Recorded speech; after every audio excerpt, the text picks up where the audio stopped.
Hello, welcome back to Space Uh, Brothers GushCast, I should say. I am your host LB. Joining me as always is CT.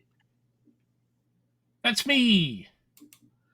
So we got what 7 episodes to get through this time, ignoring the 3 recap episodes.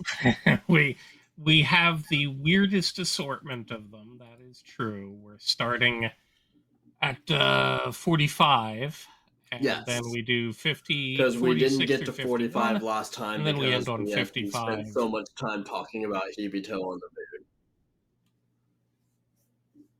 There was a lot of danger going on, and there's a lot less danger Yes, there here. Some was, but all right. snakes and scorpions, but not a whole lot of running out of oxygen. So, all right. So, episode 45. Um, this is the ass cans getting their uniforms and meeting. Oh, what is her name? What, Komachi? Uh, Komachi-san, the yes. Thank you. I'm sorry. I just totally blanked on her name. yeah. I mean, there's a check-in with Sharon first. You're skipping Mm-hmm. ahead Yeah. a little, but yes, we Muta gets a little bit of downtime with Sharon and Tamura, and then everyone gets to go out to Houston. I guess there's not a whole lot to go on about in the Sharon chapter. The primary thing is, Muta gets to report in and reveal that the kind of danger that Hibito was actually in. Mm-hmm. From the moon, they're not reporting a whole lot. They'll release the full info after they come back, but Muta gets to reveal to them what the actual danger was, and they're fairly shocked and have to keep it secret. But most of this chapter, it's kind of interesting. I know that Sharon was married previously. We got a little bit of it, but this is sort of where uh, her and the I don't want to say the ex, but her husband. He is technically ex, but ex living, not ex husband. Shinichi, you get more of them, and I guess actual interaction. I don't think we saw him earlier, so you get a little bit of a reveal, and that they only had a minimal amount of time with each other. They were just sort of with. He was excited about finding an asteroid that he could name after her. They get married, and then he dies of unspecified illness, which is Mm-hmm. apparently the number one cause of death for all anime adults is unspecified illness. At least it wasn't anemia. No. So you get a little bit of the backstory, not a whole lot going on. This, I guess, is what seemed like.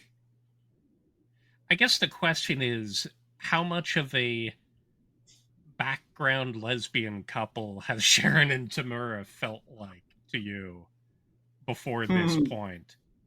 Because every time we saw them together, I don't think I ever saw them in a scene of studying, like doing science things in the observatory. Mm-hmm. It was always because that's where Hibito and Muta was. It was always in the residential end. So when they'd interact, it felt like a family vibe and a couple kind of vibe. And I guess Tamura would, come out of Sharon's bedroom having changed, and it was probably just a convenient thing, change into your lab uniform and stuff like that in the family end, but it feels like that. And I suppose it could still be technically, but it just doesn't. I guess because of the lean in on the husband and wife, it doesn't feel like that's supposed to be a thing. I thought it was just a cool, that's what they are. Uh, and it's possible that's what they are. It's just still unspoken, and at this point, I guess less likely to be authorial intent.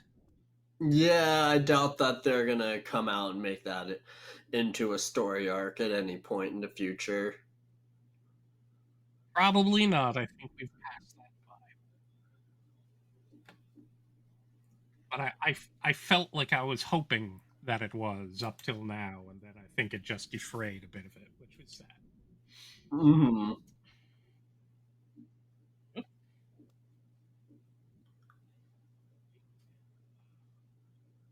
But yeah, then Muta goes on to the meeting where they all get to hang. So they introduces Komachi, the Jack's mom, I guess. And best boy Murasaki returns. Yes, I guess he's Purple Ranger. But Murasaki's gonna stick around for a bit and be a constant thorn in Muta's side. Poor guy. Indeed. Well, he's gonna be a constant thorn in everyone's side, really. That is true. I think he picks a couple people who give the best doomed faces Uh huh.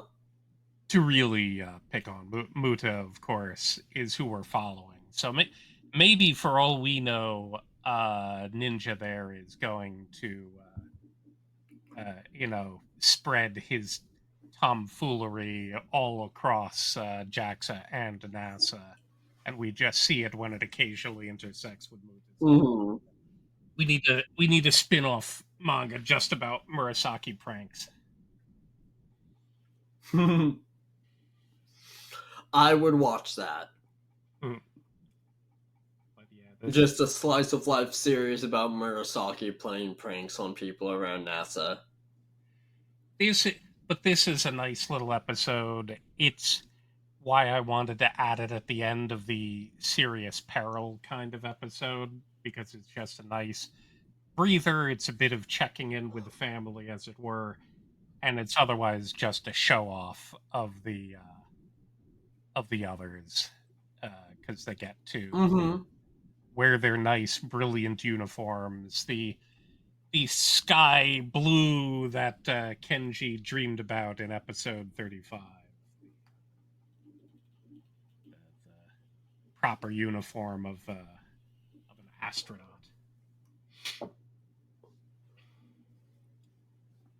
Although I did want to see Sarah in a pink one. But yeah, other than that, not a whole lot happens this episode that Nope.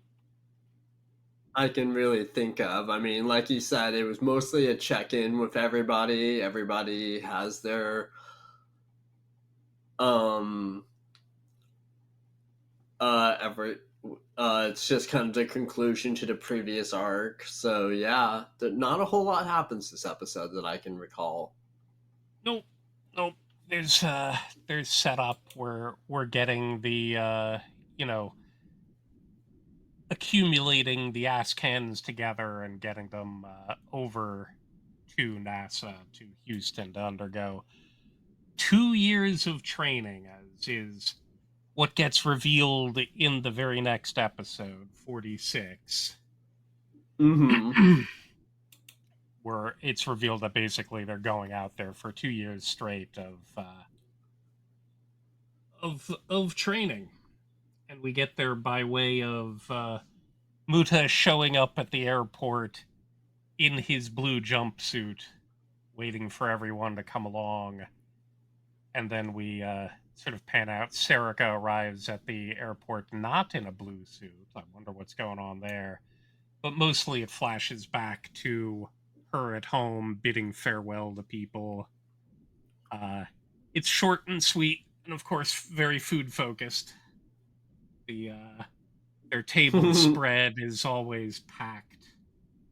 What was the That table spread is one that I would love to dive into. It looked so good. An empty table is a sign of an empty heart. And Grandpa's a pro at just finding food. I guess the purpose of their table is to have enough in front of you that no matter what you do, if you close your eyes and just stick your chopsticks out somewhere, you will grab some piece of food off some plate to be satisfied with. So the excuse me, I can't tell if that I did chime is like coming the through on whole broadcast. scene of Muta in the airport in his jumpsuit calling attention to himself. Not intentionally at first. No, no. Of course you're going to. It's like anyone in uniform by and large, but an astronaut in uniform will really give something away, I suppose.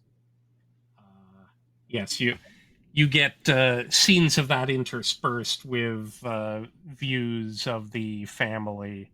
As Serica meets Aina coming into the airport as well, and you quickly go back to Aina with her family as well. She comes from a 5 sibling family, and you finally get a little bit of background on her. I don't think we've had anything so far.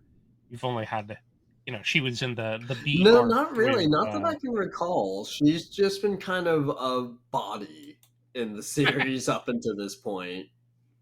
she's been the other girl. uh because yeah, you got a little bit of her, on the good side of the B arc, the non Mizoguchi faction, in with Kenji's crew, but we didn't get to see an episode about her being accepted or anything else. She's just there on stage. Her and Nita both, of course. Here we just get a little bit of a look at her family, which is kind of funny. I enjoy that it's revealed that their parents were lazy enough that they use Shiratori to name all of the kids. And for those who don't know, that is a Japanese word game. Shiratori is a Japanese word game where someone speaks a noun and then someone else takes the last syllable of the noun mentioned and uh, uh, what is it? Turns it into another noun, and you go forward from there. Yeah. E na naoki kikuo osuke kei. And I think that would be a cool way to name your kids: is start one with the last letter of the other one.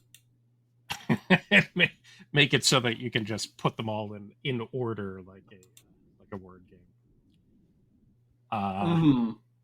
and Anna just sort of has a heart to heart with the youngest sibling. There are two girls. Anna's oldest and Kay is youngest, and then three jerk ass brothers between. But they're all, again, it's fascinating. They're all adults because the youngest is 19, so she's bemoaning certain things, but just being like, "How am I supposed to know what to do with my life?"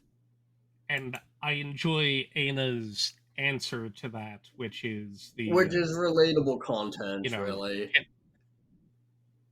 true, true. Would you find doing X exciting to do? And there's a lot of, yes, I would find it nice to learn a new language, to play the piano. And her advice was more find one of those interesting things that's enough to make you lose track of time, and that would be dedicate it what you could dedicate to and pursue as your career. And in Kay's case, it'll be apparently cooking Salisbury steak. Who knows? Who knows?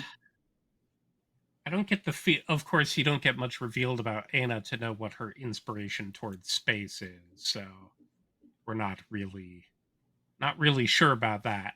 But she gets a big scene. Then you get back to everyone uh in the airport. Muta's had his signature asked by a kid nearby, so he gives out his first signature. I'm sure it will make this kid rich in the future, having the very first signature of the mighty astronaut Nanbabuta. Well, to be fair, And it's it's not like Muta's ever going to use that autograph again. no, no, he didn't know how to do one, so it's hilarious how ridiculous the signature he uses is. Now he has to practice and perfect it. But it's revealed that Murasaki just pulled a prank on Muda by telling him to come, change into his navy blues, not quite his Astro blues after getting to the airport, which he does. But apparently, only sent it to Muta and Kenji, and only Muta didn't scroll down far enough. So it's funny. You get a bit of pratfalling for Muta before they all board the plane to go to Houston, and Kenji gives Murasaki a lot of benefit of the doubt that this was like a training sort of thing, that they should be detail oriented, that they I forget what the reasons are, but I feel like Kenji's being a A little generous. little generous. Murasaki's desires in his prank stuff is pretty on the surface.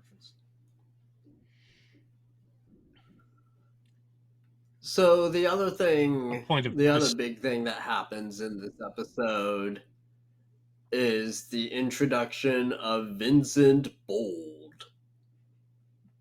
Vincent Bold, a very American name for a very square cut, hyper American, military trained, fast driving, highfalutin. I'm surprised, he doesn't have a pair of 6 shooters and go yeehaw, blast himself into the air, Yosemite Sam style.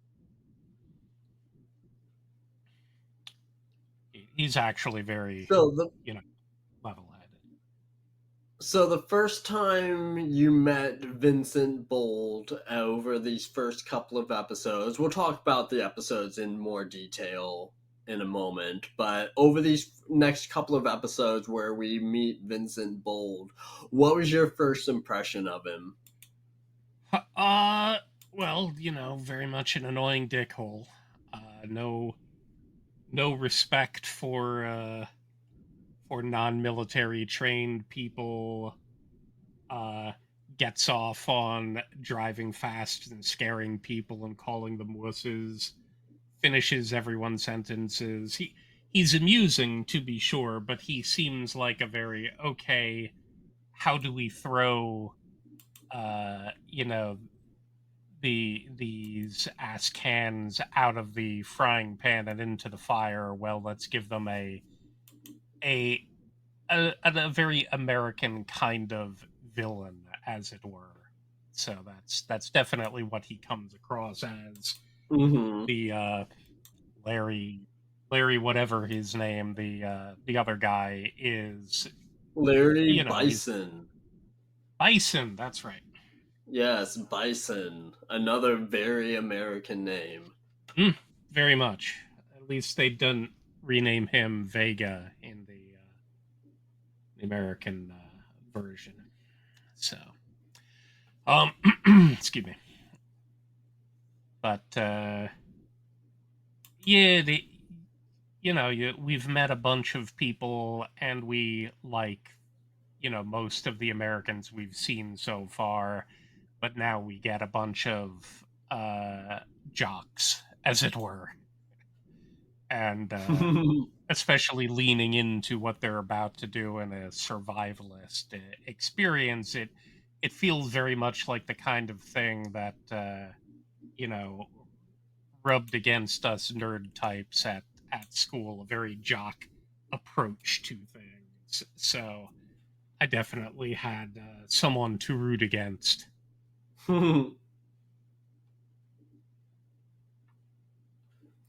Yeah, we're about to meet quite a few interesting characters over this next couple of arcs.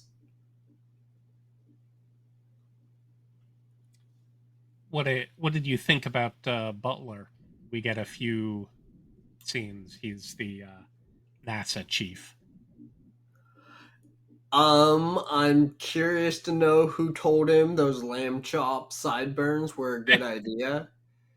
Yeah, well, who told Anna's father to keep the Hitler stash up? Some people just don't know what to do with their hair.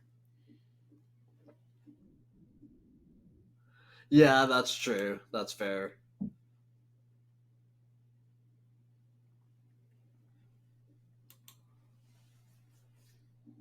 It's I think my general impression of him was just kind of weird because he allowed himself to get steamrolled by Vincent. He brings him in to deliver information, and Vinny has no time for everything. He just answers. He seems to always know what people are going to say before they say it, and he'll finish their statement just so he can get out of there and go do Mm-hmm. important stuff right away. So he does that to Larry, but he also does that to the chief, and that's the largest thing with him. So I'm like, he seems a little frazzled, maybe, which is an odd thing for the NASA chief to come across as. Well, I mean, he has to keep astronauts like Murasaki in line all the time, so I can imagine him being a little frazzled. Mm, good point. Good point.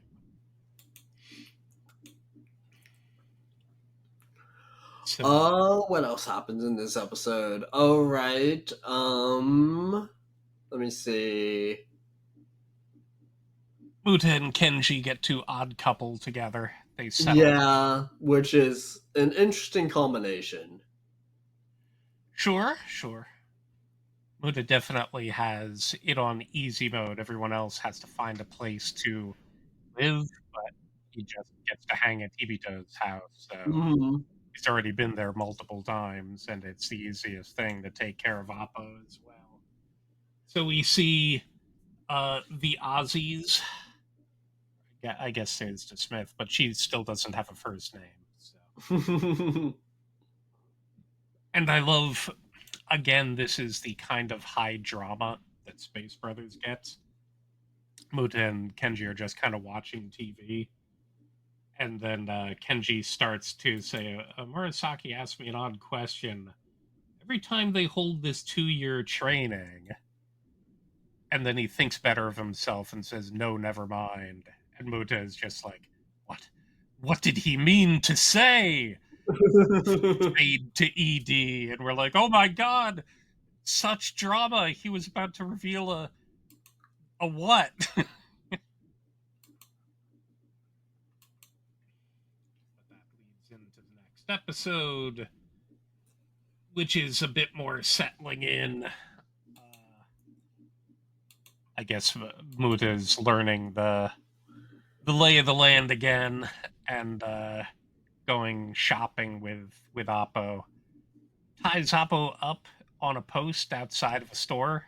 I thought he learned better from that because there's maybe some jerk ass who's going kid who's gonna release Oppo to the wild again, where pug dogs thrive.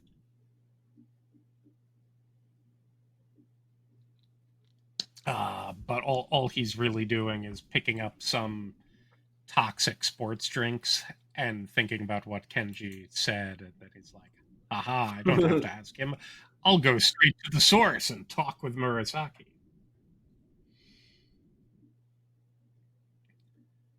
But in the typical way, it also mixes up the flow of conversation because you start off with the pre-credits. You start off with a bit, and you see that Muta's talking with Murasaki, who's saying the astronaut business is kind of like a theatrical production.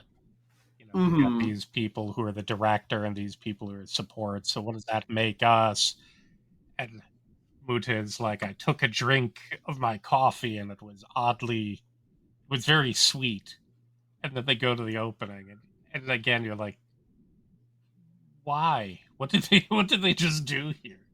It always takes until the end of the episode to coax out the important bits of what it starts with, and link those things together. And really, all it is when Muda seeks out Murasaki later, uh, his ninja name is revealed. So that's what everyone calls him. So Hibito is Samurai Boy.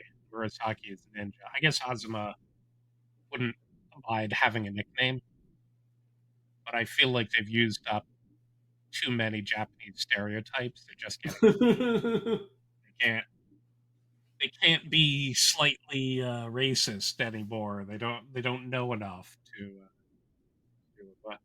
what is Muta going to be. Well, I guess Muta.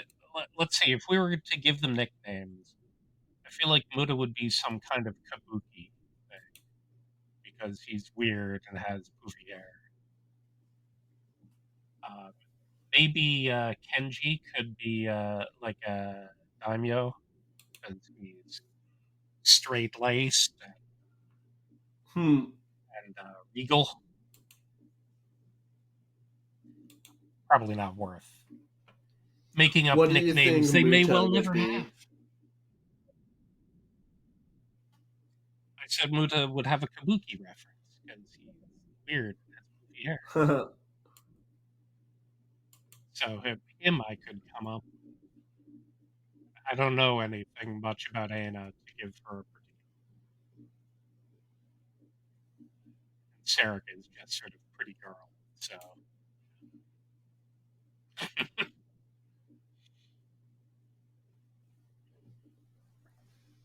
I enjoy when you get another one of those scenes. In this case, Kamachi is taking Sarah and Anna around town to go apartment hunting, and is using her talking over people. I mean, she kind of runs roughshod with them, uh, prom- prompting them to eat marshmallows and drink black vinegar. uh, but apparently, she knows English very well and talks like a native, and it's because Kamachi lived in California for a while, so she in fact has kind of a Californian accent. But again, it's the thing where you have the I wish there was a word for it.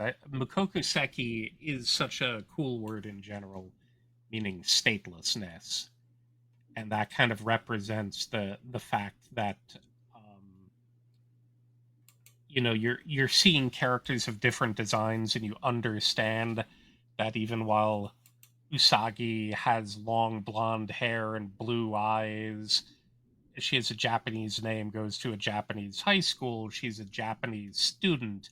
She's not actually blonde and blue eyed, but that's the representation that Sailor Moon has in this particular thing.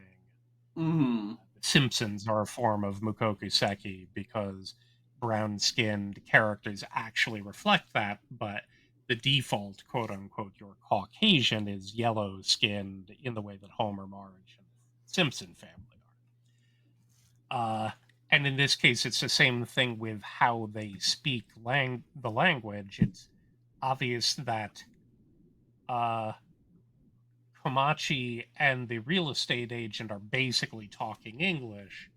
Aina and Serica aren't participating, but even when they do, they have a little bit of Jap. Everyone is speaking Japanese, but it's fluent English, and Serica is thinking to herself about how she can cook a lot of salads or something in the kitchen. And again, it's still Japanese, and they talk about it in Japanese in the car, talking about how fluent she is in English. And of course, nothing has happened outside of fluent Japanese the whole time, and you just have to Yeah, piece it all that's. together. I hate that so much. I hate it so much. It I bothers me mean, to I no don't end. Well, it's the. I mean, there are a lot of things that are just part of the language of one media or another, Hmm. and I that's just it just bugs me that this series never got a dub track. mm, well, I suppose there is that. But then, how would they reflect? They wouldn't be reflected any differently. They wouldn't be speak in a dub. They'd just be speaking English the whole time because you can't have them speak Japanese to reflect them speaking English. There are ways to get around So, that, but they didn't even. It's like they didn't even make an attempt to get around it. well, So yeah, I mean, it bugs me, but it's minor. I would be fine if they spoke English, but you know as well as I do that the moment you bring English into it, like just saying the phrase "piece of cake," it sounds, it's as Hmm. Englishy and cringe as possible. You can't fake fluence in English for it. Fluency is not going to be reflected by it. And the English dub would simply have the same situation. It's just instead of the Japanese dub, which is what this is, the Japanese language, you would have an English language, and they'd all be speaking English, and you'd have to infer that they're speaking Japanese to each other in the cab, probably. And that even though they're Hmm. commenting that Komachi is fluent, Aina and Sarika are speaking fluent English the whole time as well. It doesn't change anything. It would be possible to, but they would have to have an industry that has actual good, prominent English speaking people who can. They'd have to have a lot more bilingual say to do it in a way that would make sense. But then they'd also have to be willing to subtitle for the home audience, so that when they do English, they subtitle everything in Japanese. I feel like it would be interesting, but it's just not the way it's done. So it's just funny to think about, and you don't normally because we've talked about it in the past, but you don't normally have people mode switching between a place where Japanese is going to be the only thing spoken and a place where English is going to be the only thing spoken. So Hmm. it doesn't come forward to your attention the way it does in this show. So it just amuses me.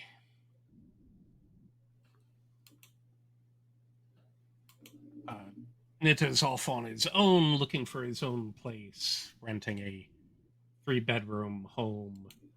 He talks to his sister and talks about hoping he'll decide to live with me. And so we're getting peaks. Nita was someone to whom, when he showed up at the airport, they didn't do a flashback and show him with his family. So we're only starting to get a little bit of side view. It occurs to me we didn't get it with Kenji either, but we've had so much Kenji with his family. I guess we didn't really need a goodbye scene with them. But Hmm. are you hearing the dong ding noises on your end as well? I don't know if they're going into the Um, broadcast, but I feel like I am not, but it might just be me bouncing my knee. not, it sounds like a chat dialogue or something. Like you're getting Oh, a chat? it sounds like a someone sent a DM and it's pinging it's making an audible sound. Not on my end. Interesting. I wonder what's going on. I don't see anything dinging on mine. Nope, I have not gotten any DMs Oh on well. my end.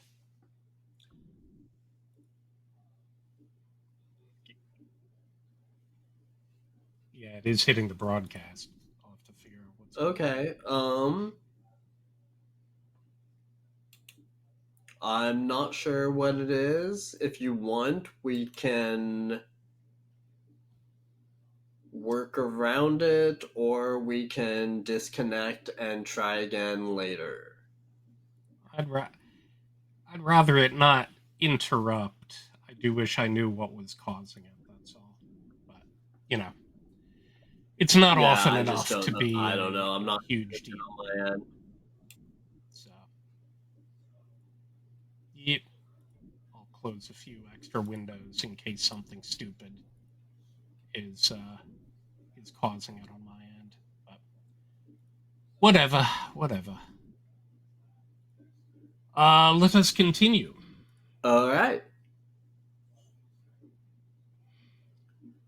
But so Nita is gonna go on and get a place, and we get a tiny little look at his family background, or at least something that's going on, but it won't Mm-hmm. be actually revealed for a bit.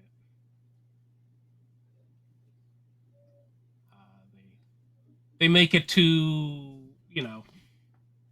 Command Central. Komachi and Jennifer know each other, but haven't seen each other in years, apparently, or in a very long time. I'm not sure how long.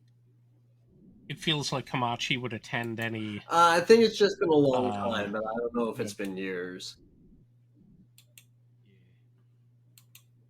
it did make me curious how long it's been since the previous set of candidates would have come. How often do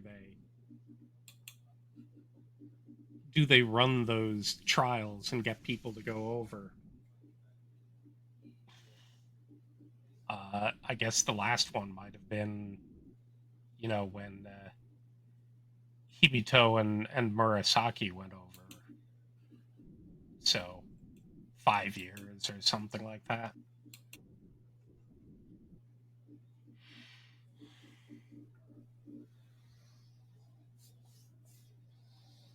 Ooh, stretch. Okay. Stretchy do. Um, let's see, and then You get a minor check in with Hibito in space, but it's really just to reveal that he's been benched. mm-hmm, Probably not happy with which that. will come into play later, but not really important at the moment. But then they go to a party where all to the Texas Roadhouse. That's apparently the only bar that astronauts go to, and anyone at NASA, because that's where they had that final round where they were getting judged by the other Japanese astronauts, and they're having a party here, and what is it? You get to meet some of the people, Butler, the chief, who says, of course, that Hibito was awarded a medal, but for two things. One was saving a comrade, but the other most important thing was making it back alive, and that's their thing. While they're going to space, while they're making their way to the moon and hopefully to Mars, his their promise is that everyone will come back safe. Uh, it I find it interesting that we get another ding about Mars missions here, which makes me feel like I want to feel like Mars is in the window more, but of course we're locked on the moon right now. But we get a reminder that Mars is still a target, and it's where Muda promised to go.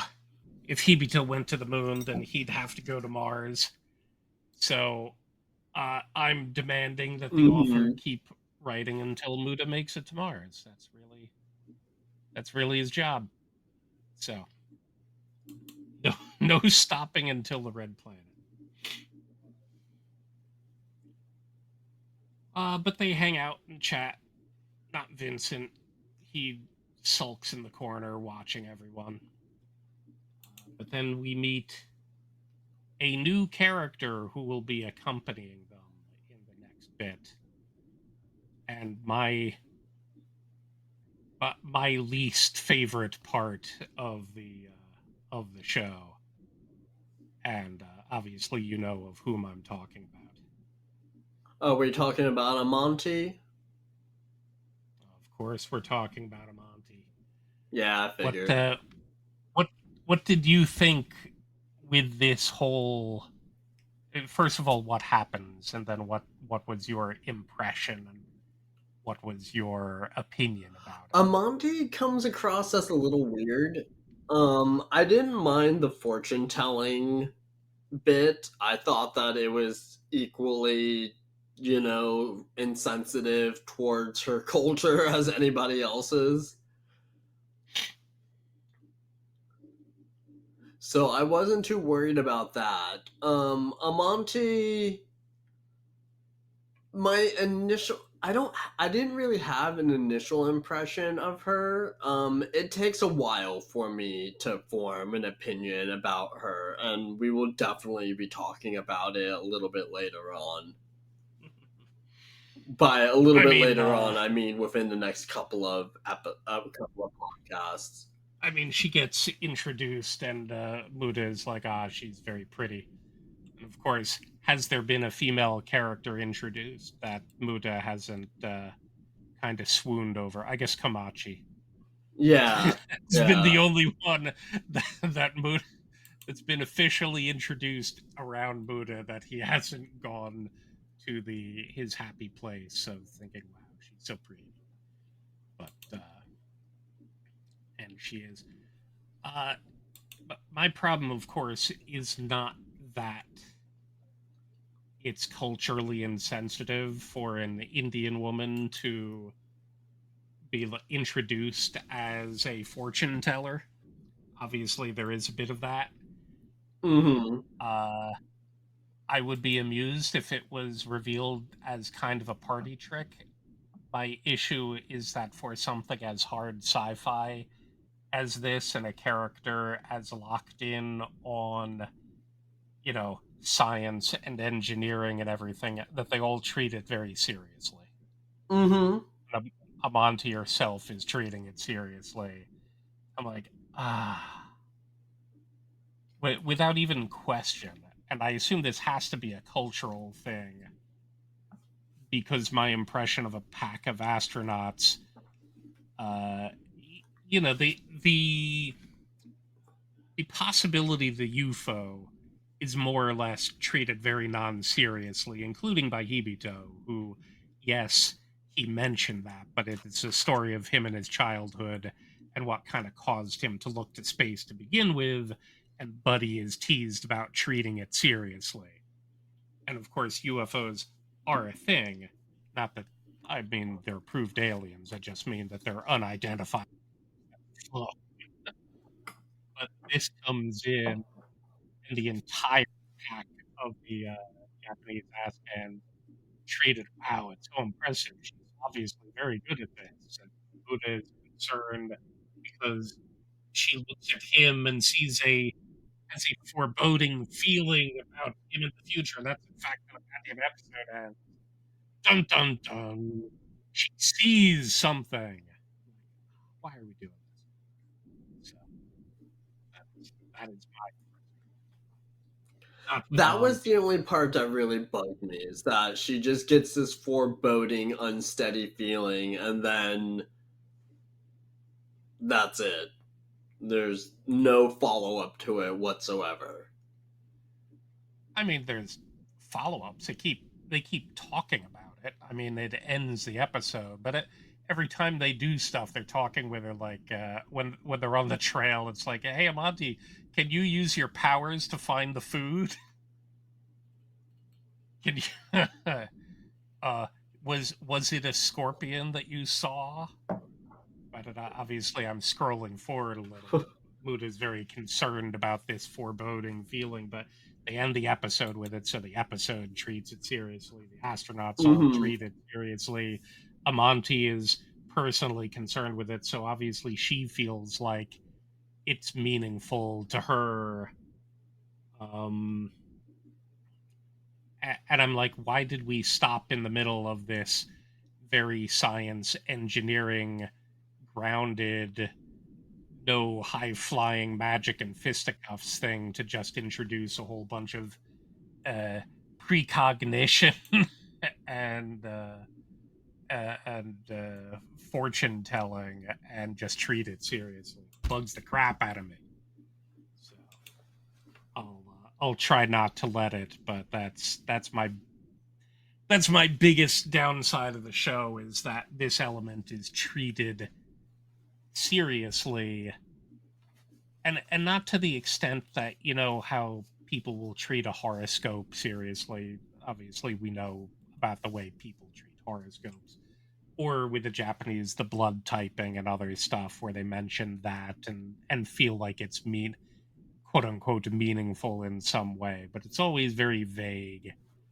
And you know that it's sort of culturally present, but this is a very specific kind of thing that's just treated realistically. And I guess I just don't have the cultural context to understand why this feels like something that can just slip in without comment. It's frustrating. Well, try not to let it bother you too Oh, well, as you can tell, it hasn't bothered me at all. much.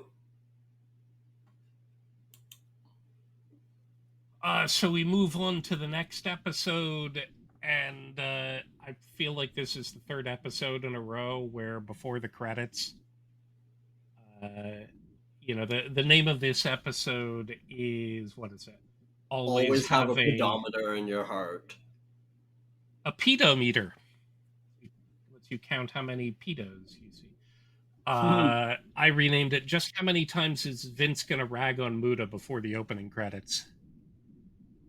Because again, they're leaning into a lot of pre-credits repeating and post-credits next episode on, but Vince is doing the thing where he looks at Muda's rap sheet and says, "So this is Hibito's older brother. He looks dumb. No military training. What I sense nothing but failure from this man." And you get that at least two other times. I know you're trying to make me dislike this character here, but you don't have to do it in exactly the same way. But yeah, screw you, Vince. Muta is best girl, so leave him alone. And yeah, you get Vince back on the road again. This time with a couple military guys. So again, he's reinforcing the military approach to it and the respect that he gives them. People who can be stoic in a speeding car, a guy who can revel in the speed and open the windows, versus someone who just came out of school or academia or something and is terrified on the front seat. That dude looked like he was going to have a heart attack. To be fair, I don't like it when people drive fast either. Sure, but do you look like you're going to have a heart attack if they do? Of course, I do have to wonder just how fast he's driving and just how far the commute is. Because Vincent frames it as in if I push the pedal down 3 more centimeters, I gain an extra hour in my day. So why not do that? Just how far away are they? Is he going 30 miles an hour over the speed limit and they have a half an hour commute so he can gain an hour in time by the end of the day? That feels a little bit crazy and awfully dangerous. So Well, he's all about efficiency. yes, exactly. So what the hell was he known as? They had the episode the number one restless guy. I believe the manga called him Butler referred to him though as a restless bastard, which I approve of. The manga in here, in fact, does a few things that it's like, oh, okay, I get what they were doing now. Because you have the scene between Vincent and Larry where Larry does, drinks his coffee and goes, ah, hot. And Vincent is like, is that too hot for you? Though I heard him say the word neko. So he's referring to the cat tongue concept where the cat's tongue is so sensitive to heat, where it comes from. I'm not sure what the actual phrase is, but I know that that's sort of the Japanese approach to it. So it's interesting just hearing the word. But when when Larry is like, I know I'm never going to give up kitty orange juice. Did that strike you as Hmm. particularly weird? I mean, first of all, having orange juice that close after coffee, but the kitty orange juice thing is because in the manga, Larry is a smoker and says he's never going to give up smoking, Mm-hmm. and so they viciously censored it and turned it into, instead of smoking, he he has a thing for these little fucking How sippy cups of dare they? orange juice. He got four of them scattered over it. Damn those Although censors the this and their this need amuses to. me, yeah, to hide the truth. I wonder how often do we not? I have to assume that Space Brothers was a late night one, not because of adult content, but just because it's probably mature enough that you don't want to give a slot for the your shonens of the world to something that only adults would be interested in watching. So it does feel like it was probably a late night Mm-hmm. anime, but I don't really know in that case. I should probably look that up. So it feels like a weird thing to remove since it only comes up here for a bit when Larry's a part of the show. Uh, excuse me, but uh, but it amuses me because on Crunchyroll it has the age warning, the content warning, 14 plus for Mm-hmm. what was it? Nudity, violence, smoking, and something else. Profanity. Yeah, that sounds right. So they give that warning, and I'm like, but you literally remove smoking from the show. What are you even tweaking on? I mean, there's a scene with kids who punched each other later in there, but that feels like the only. It's all adult content, but it's not adult like content warning content. It's adult content in that these are all 30-year-olds pursuing a dream of becoming astronauts, and kids probably aren't interested in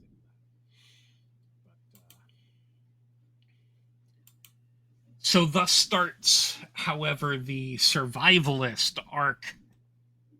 Uh, Larry wants to start them on a particular thing, but Vincent overrides and wants them to basically go through a military like survival trip first.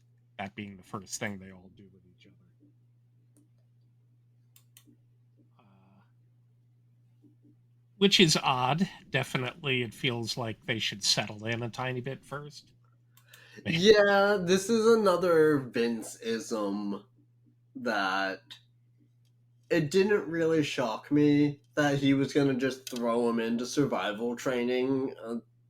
Because to be fair, he did also just say that they were going to complete a 2-year course in a year and a half. True. So it doesn't shock me that he's throwing survival training at them right away to weed out anybody who doesn't want to be there. That was interesting to me as well because when he announced that he wants to reduce the training from a 2-year to an 18-month thing, instead of that, usually I'd expect Mu to be taken aback by it, but in this case, he instead gets more excited about it because he's like, "Oh, wow, that's interesting. That's going forward." But in his mind, it lets him catch up to Hibito just that little bit more but going Hmm. through the training a bit in a shorter amount of time. So he was feeling confident going in, and then once Murasaki revealed when they chatted with each other that some people give up once they get to the training stage, realizing it's just not for them. No matter how much they got through to get there, they give up on it. And then Muda's immediately like, "Oh my god, what if I'm one of them?" It's like, I know he's not talking about me, but all of his confidence, just jumped out the door again. And then here he's immediately back to being excited, like I can catch up to Hibito, even though it's just saying your training has just gotten 1/3 harder than it was going to be. But,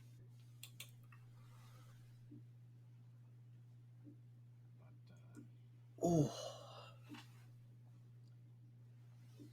so they're sent to northern Texas to hike over the course of 6 days, 70 kilometers, which is about 44 miles from the Yeah. middle. It's not really desert, but it is a sense of nothingness. It's all kind of It did scrub look grass. a very deserty to me. Yeah, I mean it's not a great sort of area, but I can't imagine northern Texas doesn't get that much rainfall. It's just all it's all very very open, and of course it does have some level of desert climate to it, so it's not full on, but it's kind of bleak. So they're all wearing essentially a level of military uniform and packs. They say they each have to carry about 12 kilos of equipment, which is about 26 pounds. Doesn't feel like a lot, but I imagine on a hike, it it will, especially a hike through a desert and Yeah, that kind of yeah. heat, it will mount up. Uh, and again, that's the same sort of thing. It's like 6 days to do that much. I mean, that's only 7 miles. That feels like an odd amount because if all you're doing is hiking, you can pull in a much higher pace normally, but you're going in for hiking. Uh, so and you're not wearing boots. You're not hiking through desert. You're not wearing a backpack and a full uniform. So I know that'll slow them down. But even then, it Hmm. feels it makes me wonder, whether that's part of it or whether that kind of distance would be there. I did look at Parkwood Crossing though, which is indeed in the middle of nowhere. Like there are no roads around. That's effectively an old riverbed and a place that used to go across what is it, the Canadian River, I think, up there. So yeah, there ain't much going on. It's weird that they're being followed by a couple astronauts in a car. So they're marching, but there's a vehicle marching next to them the whole time. So obviously to keep them safe and to record them and their experiences the whole time. But Yeah, it, I do think it's a little interesting that the car is just going 5 miles an hour behind them, mhm, and traveling alongside them. I'm You'd the think good they'd thing hang is back a at bit least and those just pull astronauts have forward. air conditioning. Yeah, but we meet Lori again. He's assigned to Team E, which is all of the Japanese Askans and Monty. Uh, but Lori is under commands to be mean and surly, and it's hilarious watching him act like that. When he's like, "Hey, Yes. Lori, what's up?" and he's like, "I don't know you, and even if I knew you, I don't know you." But it's just like, what the hell's going on? And then we get another quick difference. The other blonde pompadour jerk Mike Davis, 34. I'm a cancer, but I don't eat crab, which I thought was funnier. But in the manga, he says, I'm a cancer, but I don't have cancer. So it makes me wonder what the actual pun is, and were they like, oh, we don't want to we don't want to make a joke about someone having cancer, so we'll talk about the crab instead. I don't know.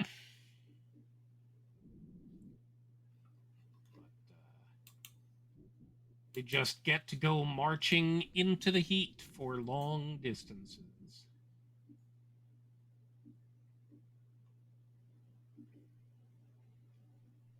It's also amusing that they move from day 1 to day 4 very quickly. Uh, Kenji is the leader in the beginning. He volunteers right away, but they only get about 11 kilometers down. And then they discover they're in last place. So they discover they're being ranked as part of this as well. They're not Mm-hmm. told why and in what format it matters, just that they are. And that there's a punishment for the last place team. And that's where Muta volunteers for that. And the punishment is just stand at attention for an hour, which he thought would be easy and discovers is a pain in the arse. Although my mighty experience in marching band, we had to stand at attention in the heat an awful lot. And he's just lucky he didn't have to hold like a mellophone in front of him with his hands outstretched the whole time. He would have been able to stand that.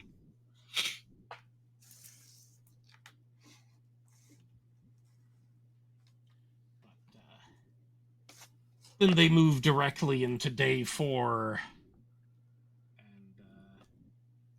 and skip right to Nita. And this is where we get to learn These more episodes were really about his interesting to family. me because I really appreciated learning more about Nita and his family and his past.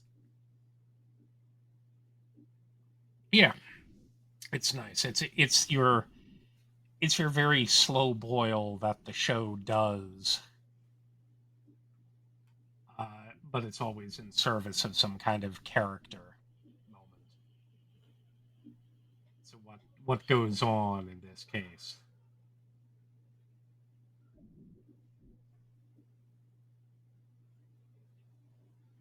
What is it that they're doing and that we're learning? Oh, sorry, I didn't hear you at first. Yeah. I thought that the whole survival walk with Nita as the leader at one point and then Muta taking over. I liked this whole mini arc within the arc. I like that Muta and Nita got a little closer together emotionally, I should say. Um, During this arc, I like that Nita, revealed that he does have a younger brother who's a hikikomori right now.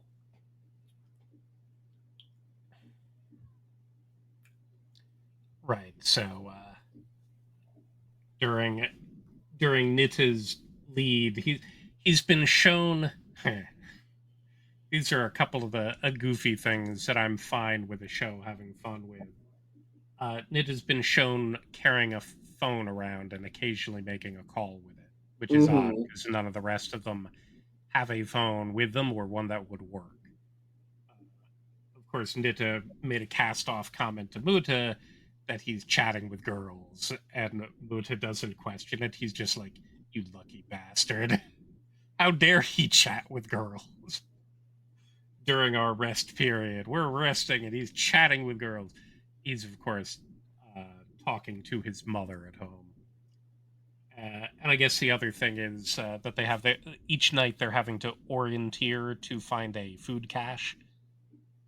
That's their equivalent of scavenging for food. They're not actually scavenging in the desert. They're just needing to locate where their food and nightly equipment is. So you get Serica's magical power of being able to sniff out food, apparently, because when they get near, her finely honed food nose can tell where a crate filled with canned food and MREs is. And I'm like, wow, she's got uh, she's got bloodhound genes in there somewhere, but just for food.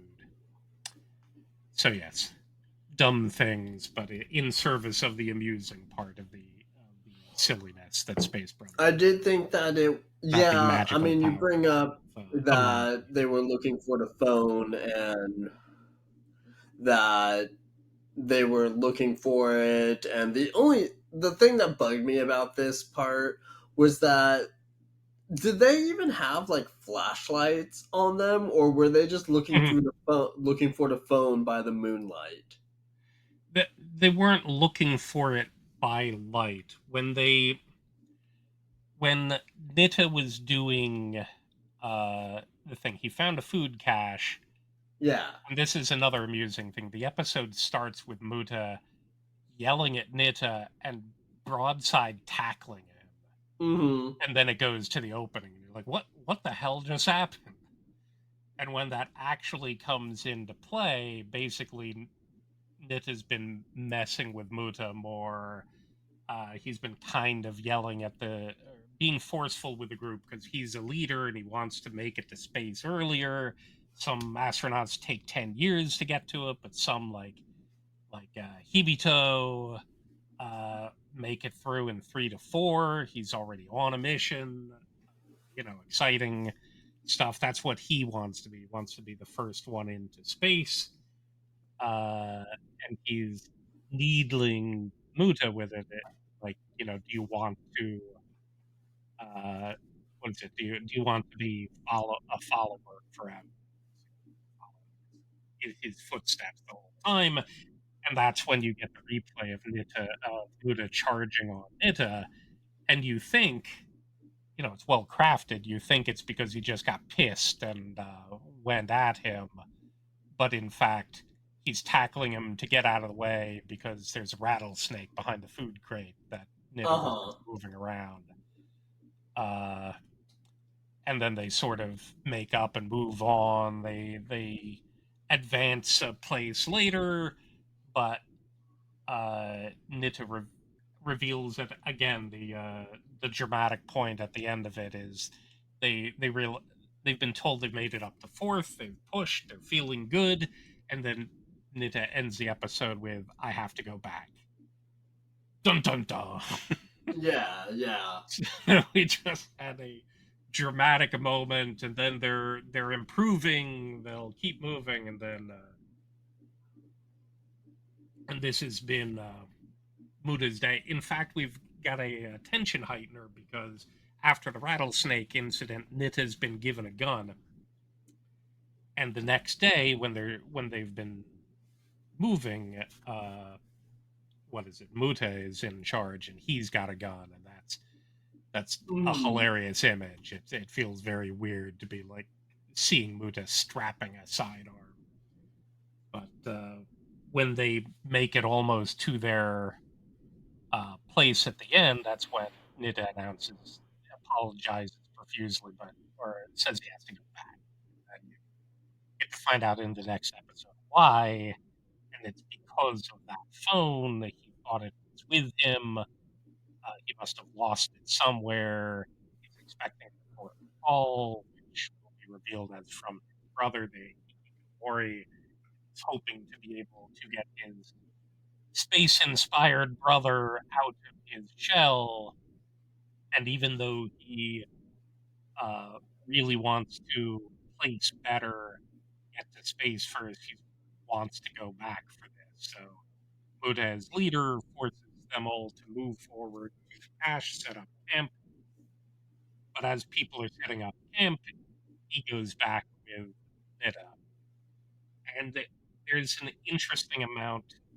Again, you get sort of the Buddha tactical thinking about. First of all, it's like, okay, you can't go back now because you can't go alone. Astronauts don't go alone. We've seen Muda thinking about like how this compares to being on the moon before, and now one of his focuses is being a team of astronauts. So they move to camp. The people start striking camp. They leave their equipment there because that would slow them down. So even though they move 2 kilometers forward down the path, he and Nita will go back to look for the phone. And because it will be nighttime, they're not looking for it in the moonlight. It's dark so that when it rings or does anything, they can see the light emitted from the phone, and it would give them Yeah, the that was the other ability thing that kind to. of bothered me though, is because like that's kind of relying on the phone being face up so you can even see the light. Yeah, I mean, it could be face up, but it could also be face down, but still broadcasting a bit. It depends. Obviously, there's a bit of it. It's revealed later. Mood is pretty sure that he knows where it is because, of course, at some point the previous day he tackled Nita, so he's Uh pretty huh. sure that the phone got knocked loose there. Now, of course, a few things are running through my mind here. First of all, why didn't he just ask the astronauts to go back in the car to get it? He was given special permission for the phone. That does get revealed later, but I'm busy wondering at this point why they don't go back to get the phone, or um, how on earth he could have gone effectively a whole marching day without knowing the phone was with him, considering he was basically touching the thing the whole time the previous day, ready to answer at a moment's notice. Uh Now, huh. maybe I can lean into it a bit because his mother basically said he might call tomorrow night. He left a note. So he wasn't concerned about answering it right away. He knew when to expect it, and it wasn't night yet. But even so, it feels like it's the most important thing on him, and he left there without knowing that it was actually on him. That strikes me as plot convenient, Yeah, yeah. which it is, and of course it's an illogical thing in service of character stuff. So I give them wiggle room for it. I like when I like when there's more going on to it and a little more care in it, but honestly, it's obviously worth the moment. Because when they're walking back, that's where he's describing, his brother. And hikikomori-ness is again such a weird thing. It's hard for me to culturally understand, which is Uh basically huh. someone who retreats from society so much that they don't leave their room, don't interact with people. And I'm like, how is it that you have this kind of thing? We care for family members who are in a particular way, but we usually understand, there's usually a physical condition or something else that's preventing stuff, and it almost feels like it just seems to feel like they understand it's there, but there's never any psychological analysis or counseling going on or someone trying. It feels like they always resign themselves to it. Maybe they try to poke their head in periodically, but hope Uh huh. just leave it. I'm like, this feels like the wrong approach, and obviously I have no idea if it's close to reality. How often does this kind of thing happen? How do they treat it for people out there? I only get the manga and anime on it. So it seems like a weird psychological state that is treated not as seriously as it probably should. I don't know. I'll have to read some papers, You should absolutely do that and then let me know what you find. but I like that the animators are paying attention because while Muta and Nita are moving back uh, to the to the previous campsite, they're moving quicker. Uh, And in fact, when Muta reveals to Nita that he thinks it's right there and they're probably only 4 kilometers away, it's like, oh well, then let's run there. We'll get there in no time. Run there. So after a whole day of hiking and a whole bunch of hiking back, he's like, let's run a 5 km. But you'll notice that once Nita gets there, Muta isn't that far behind. So he did keep up. He's just way more out of breath. But Yeah. but it's you get. I think the most interesting moment is just that when he reveals, what has been going on with his brother. That he's 25 now, but he hasn't spoken with him in 2 years, and his brother has basically been locked up, gave up on university, gave up on his job, has been holed up, and no one knows why, not even his brother. He's been viewing the Namba brothers as his ideal, because obviously there's a level of jealousy that Muta's little brother is currently on the moon, and in fact just took a perilous EVA to rescue a comrade on the moon. So it's sort of the extreme opposite, because Hibito also isn't that much older than his brother. I guess Hibito is basically 30 at this point, so only 5 years older, but has gone through astronaut training, gone through moon mission training, is on the moon. And his brother, who's been fascinated with space and got him inspired for it. And so we see that's the kind of inspiration that Nita has. He's probably thought it's pretty neat and something to do, but I think he feels more of an attachment to be, if I can succeed in this, maybe this kind of action can inspire the first steps for his brother, who really only talked fascinatingly about space, about the concept of living stones. And you get that kind of thing weaving in and out here, so you learn more about it. Hibito talks about it's a problem having a perfect little brother, that they would get into fights, and that they'd hit each other, but they only really did it once because they could. The feeling of having hit his brother is something that he still feels, and he thinks that it's the same for Hibito. So they didn't do it. They only did it once because they could empathize with each other and felt shame for doing it. And in Nita's case, his brother Kazuya, who is not a Tekken character, lashed out and hit him, but he said, "You're not even worth hitting," and feels like what he did was much worse. He didn't even come to his brother on even terms. He basically called him valueless at that point. And that was probably one of the last times that they spoke. So there's a lot of raw siblingry going on. And it involves going back and forth the previous day, so there's a whole lot of marching.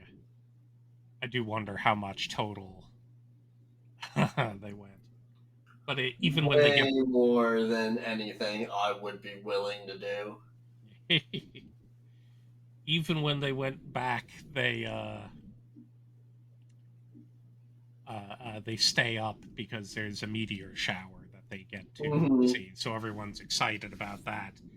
And you get a parallel between Nita and his brother as kids, the concept of stones that have been traveling as part of a comet that, you know, streak off and go through the sky and burn up, but stones that are traveling being considered living stones.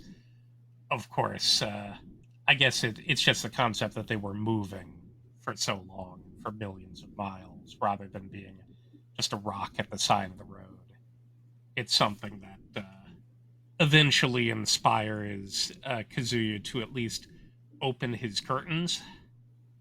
So you get the tiniest bit of action in the end because Nita used on a particular website, all of the JAXA astronauts left messages to people. And what Nita used his time for was to just talk about opening up his world and saying that, action is important. If you just sit there like a stone on the side of the road, you can't become a shooting star. Mm-hmm. So he gets to use language that his brother inspired him to return the favor years later. So, but it's also interesting that he doesn't get to know because they found the phone. It was glowing. His brother did try to call, or at least someone from his home tried to call, but he assumes it's his brother. He doesn't try calling back, which is odd. He just gives up on it before even trying. But he's encouraged that his brother even tried to reach out at that point, and we know that Mm-hmm. it's had an effect, but Nita doesn't even get to know this effectively. I guess his mom will tell him later that something happened. But while they're out there, they expend so much extra effort. They go back into last place, all for what feels like not much, other than a meeting of the character moments for Nita. Obviously, it means more to us, the audience, than you feel like it should for them. And of course, he already felt the whole thing was a long shot anyway. But they got a whole field of shooting stars to wish on. But Nita probably had only one wish, and it came true-ish for their opening curtains.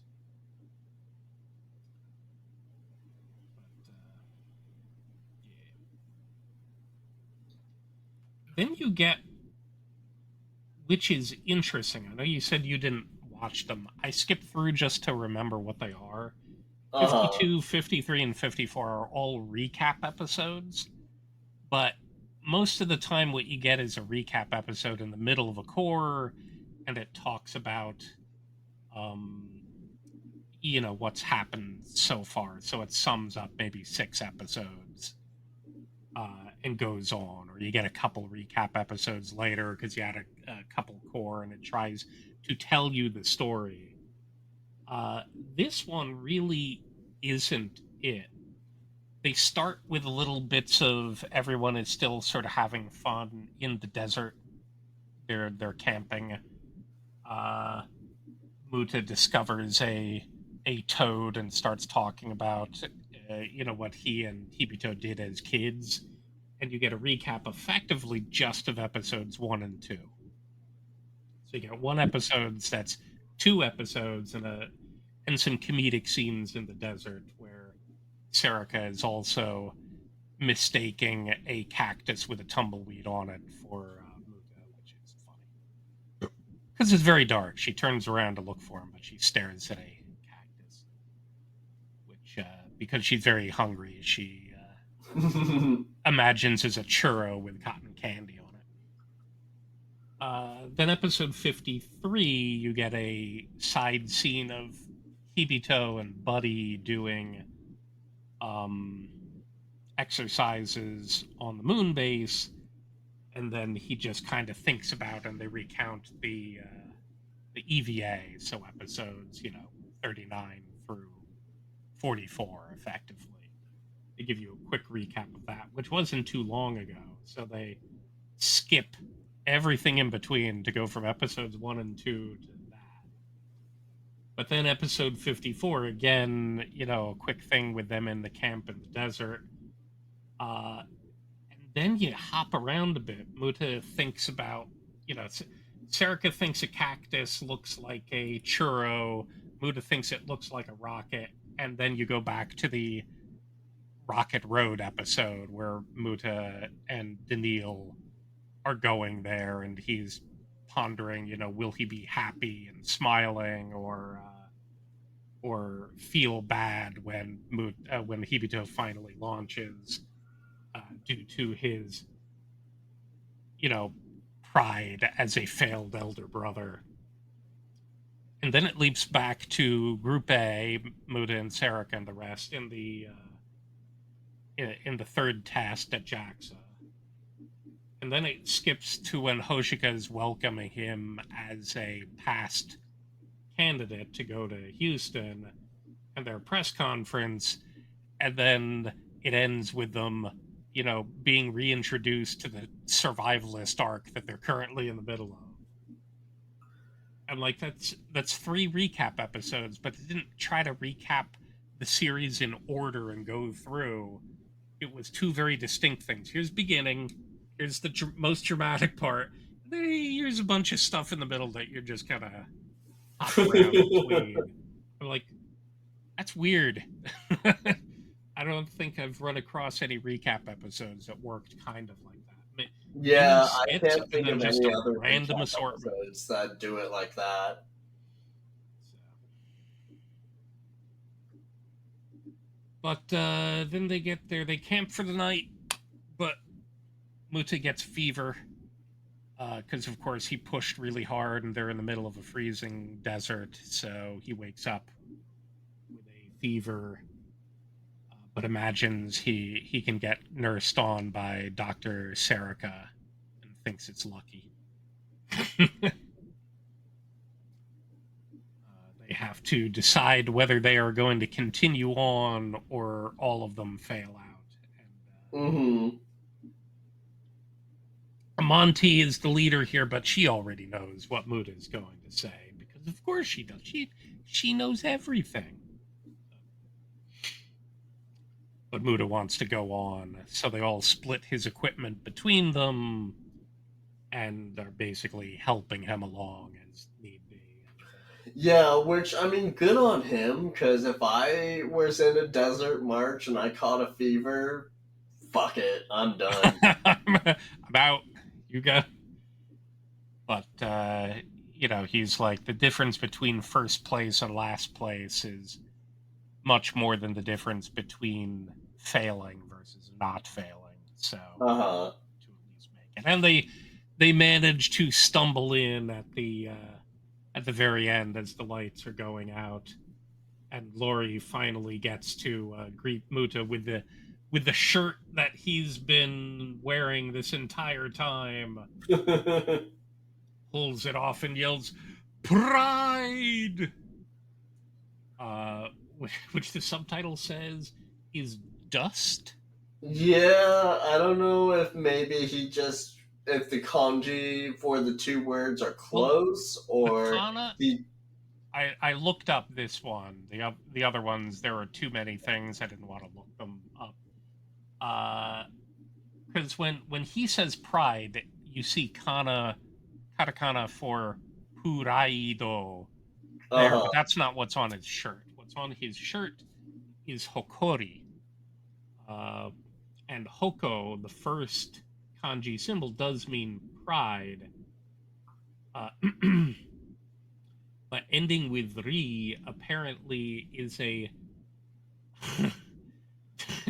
declensional kana ending. And what that means is it's kana written after kanji to complete the full reading of the word. So it's a way to use a kana to basically exemplify what it means. And so he effectively saw that, and this pun has been used before, this bad joke. Basically, he saw the kanji for pride, but then used it in a way that makes it come out as dust. So Ah, okay. that's what's going on, because he doesn't understand the full meaning of what the declensional, or whatever the heck they are, ending kana does. So apparently, it's been one of the characters in One Piece introduces himself with that very same bad joke. So Mm, maybe it's a direct reference. Who knows? maybe. But So right at as they're, the end, sorry.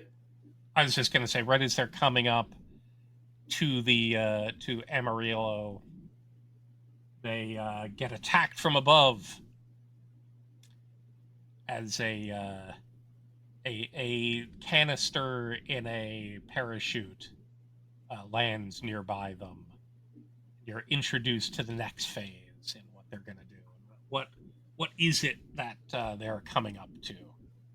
Well, first we meet our new favorite boy, Pico, which again, I'm going to ask you, what was your first impression of him?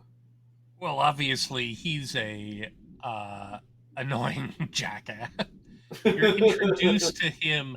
He's treated as a lazy, one assumes kind of a washout.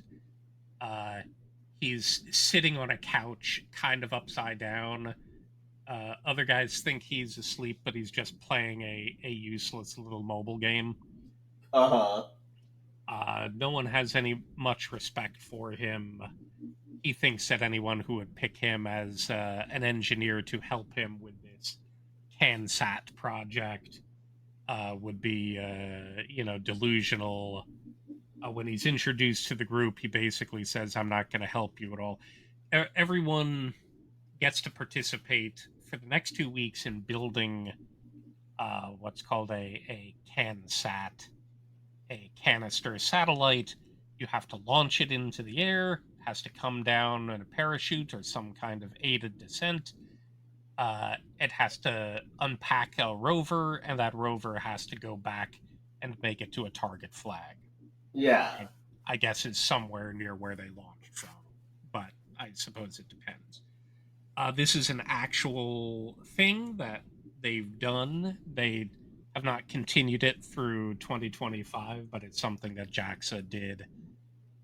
They would do various versions of it. Some of them, it would have to fly itself back to the flag from where it separates from the rocket. Other ones, again, the rover is what does the work on the ground. Yes, they do kind of look like that, so it's all up to snuff. But the order in which teams A through E get there meant they could pick the engineer who would help them with this. So the first team, which has the military guys in it, who were unfazed by Vince's driving, pull a guy who, he's the only one who's designed a rover. He's the only one who's participated in that contest before. So they get the A+ engineering assistance from that guy. Other people go down the line and they're like, "I'll pick anyone but that guy on the end," because Pico's like picking his nose and yawning and falling asleep with snot bubbles during the selection process. So no one wants this jerk. And when the Team E, our hero bunch, are forced to take him because he's the only one left, Pico basically says, "My switch is set to off. Uh, there's no point in spending any time on this. It's a doomed cause. You're fighting people who've spent 6 months coming up with a plan. There's no way a bunch of ass cans can take 2 weeks and do anything. So you're in luck. You have the freedom to do whatever you want. I'm not going to help you. I'm going home. I got to meet someone for some drinks." And he takes off. And yes, uh, obviously, all of my impressions of Pico were immensely bad.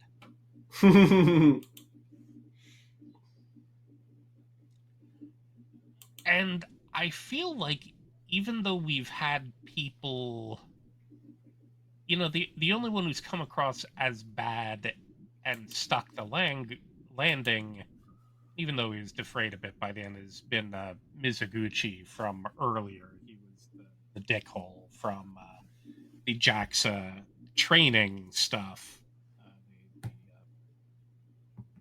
Mm-hmm. And you get other people. I feel like going in here is the first time we're getting a bunch of people who are just plain, these feel like enemies.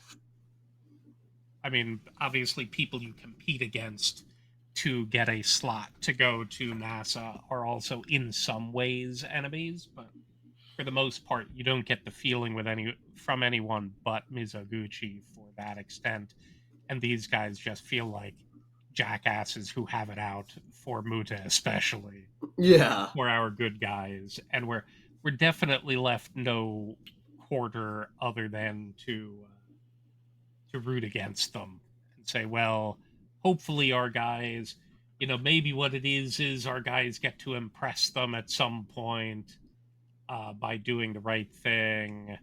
But, for the most part, they just feel like they're there to be a hindrance and to create drama. We got the whole first arc is a military survivalist thing. Uh, our good guy team has 3 women in it, so they'll think that'll slow them down more. Uh, of course, everything kind of works against them. They're coming in up last. They're competing against each other, which doesn't feel like it should be a thing. They should be training with each other, not competing against each other. But that's what Vince wants to do. Is he does the thing where it's like, when they're competing against each other, they'll feel like they have national pride on the line. It will help them get through this accelerated training because it'll feel more like the US and Russia against each other during the Cold War and the space race. And that feels like the wrong way to go about it. So we're busy rooting against his means, and we're rooting against the mean people. Did you expect anything much from Pico? Or I didn't expect anything much from him. At this point, I was still under the impression that Vincent and Pico were just big old jerks or assholes, whatever you want to call them. I didn't think that they were going to have any kind of redeeming qualities, which we'll talk about probably in the next episode. I believe it will come up. And yes, in the at the very end of the episode, it's discovered the person that he's going to have drinks with is Vince. So they meet at Yes. a bar, they do a Bronux thing, and slam their fists against each other, and they have more of a solemn expression. So, at the very least, when this episode ended, I was curious. Uh huh. But there's still big jerk butts. I don't give a fart about Pico. Although he says he couldn't give a fart, but Muta appropriately points out, yeah, but you just farted.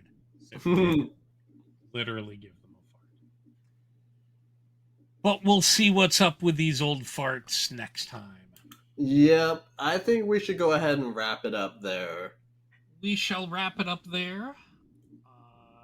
The Where did we ended on 55. Next is just 56 through 60. So it is just 5 episodes of the anime and 10 chapters of the manga.